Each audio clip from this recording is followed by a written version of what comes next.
lot of the work is the casting. When I cast Christoph and Rosa, I mean, they sat in my office, not even on a set, in my office on a little table, and they would rehearse, and you could feel the relationship. You could feel, they're such fine performers and actors that the emotion is there, even in not even on a set. So when she has the outfit on, there's no difference. They know how to connect. They have an instant connection, and we're able to capture that. And when we capture it, then the CG only enhances it, because now we can make her a character that an actress couldn't normally play without this technology. So the technology has gotten so good that it kind of gets out of the way. You forget that it's even there. And that's when technology is at its best. Of the eyes of the window to the soul, and her windows are that large, I thought we're going to see so much more emotion in her.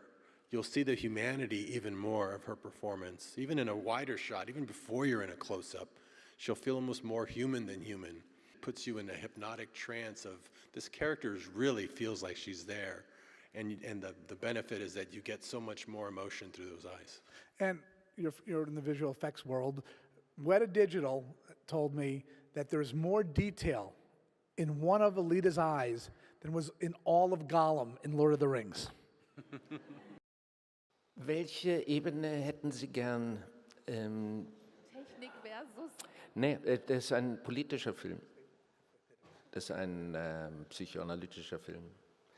Das ist ein Abenteuerfilm. Das ist ein Liebesfilm. Das hat Elemente von Sentimentalität. Das hat den Nervenkitzel, den Sie durch großartige Stunt- und Action-Szenen bekommen.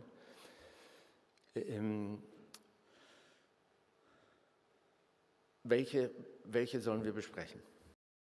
Können Roboter und Menschen jemals Freunde sein? The relationship between a robot and a human being, according to attachment theory, a human being can attach himself to anything. So it's up to the human being how he likes to develop a relationship to the robot. I personally would always consider it a machine, but that's just me. In what way did you prepare physically? Because the things that Alita does in the brawl fight, for example, how did we know that she's an berserker knowing Panzerkunst? I mean, in what way did you sort of get into that character physically? Well, it took about 3 months to land the role, and I had about an hour to celebrate. And then Jon and Jim and Robert said, "Okay, great. Now tomorrow morning, 8 a.m., you're going to start training." I said, "Oh, okay. All right." And I was lean, I was fit, but it was definitely an uphill battle.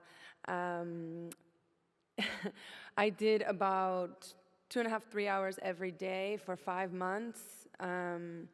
And we did a mixture of martial arts to create an amalgamation that would somehow resemble Panzerkunst, which is a martial art, zero gravity martial art. Clearly, I cannot defy gravity, although I've tried, but we did our best. We did some Muay Thai, some Eagle Claw. We did a lot of staff work, which I really love, and a lot of kickboxing, because I wanted to get my endurance up. Jim said, "We don't want to do 2 takes, and then she's winded, and we have 13 hours left to go." Also, I'm doing all of these movements in the performance capture suit, so it takes a lot of endurance to get through not only the day, but some martial arts sequences.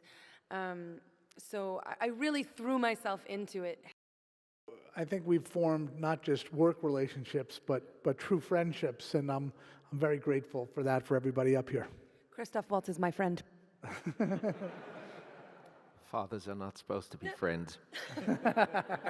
I thought you were going to say something in German, and I was going to, no. Thank you so much, Jon, Robert, Rosa, and So Christoph. Thank you. What I'd like to ask is, on our way out, I'd like Alita to stand next to Alita for a minute. Just Does anyone want a anybody double wants to Alita get a selfie? photo with Alita and Alita. Okay, cool. Have a great world premiere tomorrow. Thank Der Film you. startet am 14.02., meine Damen und Herren. Vielen Dank für Ihre Fragen. Einen wunderschönen Tag. Danke. Danke.